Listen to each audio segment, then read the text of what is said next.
Try to forget these past few months of insanity. The relief that assailed him at the thought almost drove him to his knees. No doubt he'd have a devil of a time with his cousin Roland, a man so desperate for funds he'd ransom his own grandmother. But Godric did not doubt he could handle the little worm. The hired carriage waited at the end of the alley, the interior darker than the night. Godric yanked open the door. "We're going," he said to the figure sitting on the back-facing bench. "I won't—" Something hard slammed into the back of his head. His vision exploded with red-hot pain, and he staggered forward. "What?" "Push him in, James." Big hands grabbed his shoulders and shoved. Godric went head-first into the carriage, turning his head just in time to avoid landing on his face and breaking his nose. Even so, the pain from the impact was so intense it was nauseating, and his stomach cramped, preparing to void itself. He gritted his teeth to keep back the flood of bile. His aggressor rolled him onto his back, and then folded his legs up against his chest. A face lowered over Godric's. Huge, blue-violet eyes creased in a frown.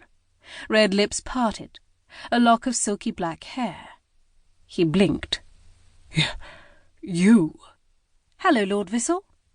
Whoever was holding his ankles gave him a shove, and his head struck the opposite door. The last thing he heard was, "He's out cold, James, but you'd best tie his hands." Eva de Courtney, middle and least favoured daughter of the Marquis of Exley, worried her lip as she looked at the man who lay crumpled up on the carriage floor. "Well, here he is. Now what do you want to do with him, my lady?"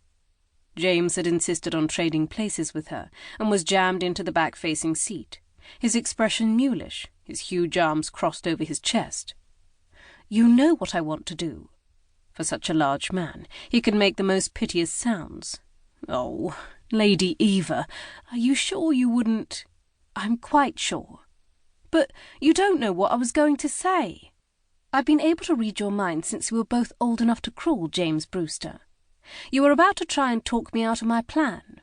Yet again." Eva squinted down at the Earl, and used the toe of her boot to nudge the colourful turban off Lord Vissel's head. "Would you look at that?" she said. James bent to look. "What?" "The bugger even dyed his hair." She cut her groom and oldest friend a quick look. "If that doesn't convince you he was up to dastardly deeds, then I don't know what will." "I never said he wasn't up to something, my lady. I know he was. I just don't think this is the only way to handle it. Certainly not the best way to handle it." Eva made the dismissive hissing sound she'd picked up from her stepmamma, Lady Euphemia Exley. She thought the sound was a perfect response to most of the dunderheaded things men insisted on saying. "Well, it's too late to argue about it or change our minds now. He saw me, so we can hardly just drop him at his lodgings as if nothing happened. He's sure to set the constables on us.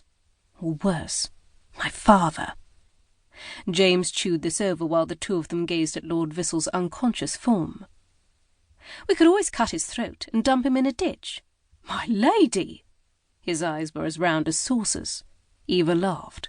"Lord James, you've lost your sense of humour entirely.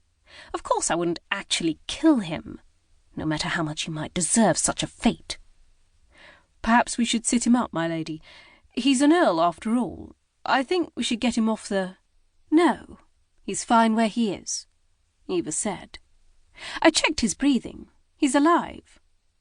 Vissel's head would ache like the dickens when he woke up, but that was the least his wretched behaviour merited.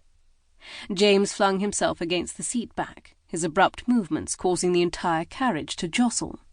"Lord Exley will skin the hide right off of me." "My father will never find out, James. We'll only be up north a week at the most.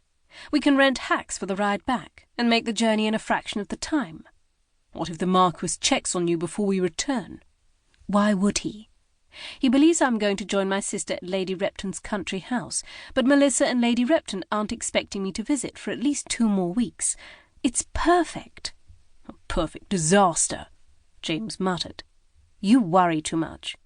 My father is so concerned with my stepmamma's delicate condition, he won't even recall my existence." James made a sceptical noise but said nothing, probably because he knew it was true. Anyone with eyes in their head could see that her father worshipped his wife.